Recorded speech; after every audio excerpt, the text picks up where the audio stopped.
Bonjour à tous les théophiles et bienvenue dans notre 39e cours sur les chemins prophétiques de la Bible. Aujourd'hui, nous voulons parler du prophétisme et finitude. Et pour cela, je voudrais lire un texte dans la première lettre aux Corinthiens, au chapitre 13, au verset 8. L'amour ne périt jamais. Alors, ça ne s'arrêtera jamais. Les prophéties prendront fin. Les langues cesseront, la connaissance disparaîtra, car nous connaissons en partie et nous prophétisons en partie, mais quand ce qui est parfait sera venu, ce qui était partiel disparaîtra. Alors, l'apôtre Paul explique quelque chose d'absolument essentiel pour les prophètes. Un jour, les prophéties cesseront. Alors, disons-le tout de suite, les prophètes ne cesseront pas d'exister.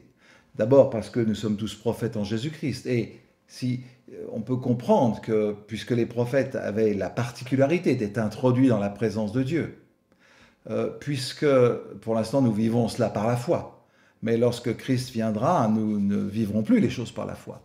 Nous les vivrons par la vue. Il n'y aura pas de distance entre ce que nous vivrons et ce que nous espérons vivre. Nous vivrons réellement, complètement dans la présence d'eux. Nous le saurons, il n'y aura pas de combat pour vivre ça. Ça veut dire que nous vivrons, puisque c'était l'apanage des prophètes et le désir de Dieu qu'on soit tous prophètes, c'est-à-dire qu'on soit tous dans sa présence et que lui puisse habiter au milieu de nous, eh bien, nous serons dans un prophétisme abouti. Et l'aboutissement du prophétisme dans la Bible va amener la cessation des prophéties. Les prophéties cesseront. Parce que lorsque Christ viendra, nous n'aurons plus besoin d'annoncer sa venue. Nous n'aurons plus besoin de parler de sa part, si je puis dire. Il parlera lui-même. Sa seule présence illuminera le monde et nous n'aurons même plus besoin de lumière. Alors les prophéties cesseront. Et ça va, que ce soit conscient ou inconscient, chez les prophètes, ou chez les chrétiens quand ils prophétisent, si vous voulez, lorsque vous parlez en prophète, eh bien, il y a un sentiment d'urgence dans toute prophétie. Dans toute prophétie. Les prophètes ne diront pas « vous avez le temps allez-y, menez votre vie, vous avez le temps ». Pas du tout. Les prophètes sont comme saisis de ce sentiment d'immédiateté. C'est tout de suite ou jamais. Et c'est parfois heurtant pour les autres, presque brusque. Et on dit que les prophètes sont malhabiles, ils parlent mal, pas toujours comme il faudrait, ils prennent pas les gants, etc. Mais il y a une force en eux qui agit et qui vient de mon point de vue de l'esprit de prophétie qui agit en eux. Ils savent qu'un jour ce sera trop tard. Ils savent qu'un jour ce sera trop tard, l'époux sera venu et tant pis pour les 5 vierges qui sont restées endormies et qui n'ont pas d'huile. Et ce sentiment d'urgence va être extrêmement fort. Ce qui fait aussi qu'ils sont souvent insatisfaits. C'est une de leurs caractéristiques. À cause de cette faim qu'ils portent en eux sans cesse. C'est comme s'ils se disaient on n'a pas le temps de se reposer, il faut continuer, il faut agir, etc. Ils sont rarement satisfaits. C'est-à-dire que souvent dans l'Église, ils donnent quelque chose, ils donnent une direction, les responsables prennent cela au sérieux, retiennent ce qui est bon et décident d'agir. Ils ont à peine commencé à mettre en place, en œuvre ce que le prophète avait dit, que déjà le prophète dit il faut aller ailleurs. Vous voyez, c'est ce sentiment d'urgence qu'on retrouve dans l'itinérance dans le désert, où Dieu laissait le peuple d'Israël très peu de temps d'endroit en endroit, comme ça. C'est une manifestation du prophétisme qui nous pousse à avancer toujours.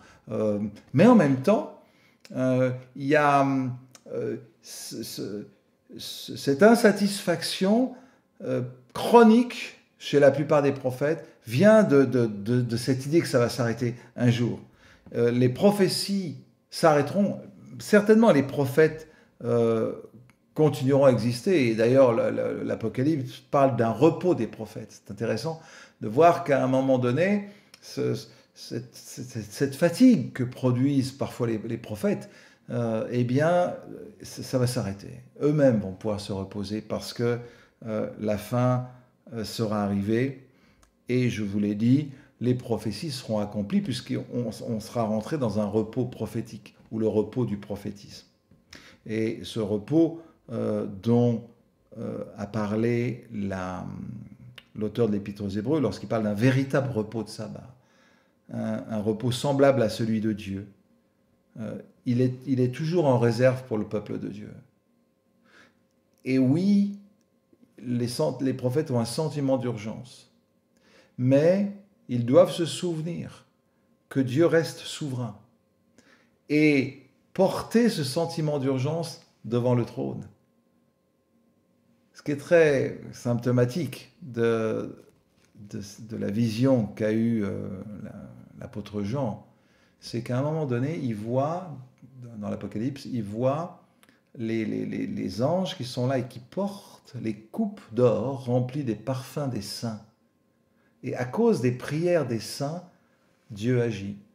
Et les prophètes, pétris de ce sentiment d'urgence, à cause de ce prophétisme qui touche à sa fin, doivent se souvenir qu'ils ont mission aussi d'encourager les croyants à la prière, à l'intercession. Et par leur prière, l'Église va hâter la venue du jour du Seigneur, c'est-à-dire hâter la fin des prophéties. Et voyez-vous, le prophétisme biblique proclame sa fin lorsque les chrétiens obéissent, si je puis dire, écoutent les prophètes.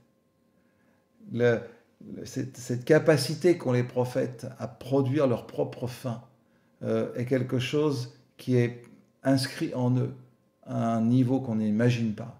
Alors que Dieu bénisse les prophètes et que Dieu nous aide à les comprendre et à marcher avec eux, même lorsqu'ils sont un petit peu pressants, si je puis dire.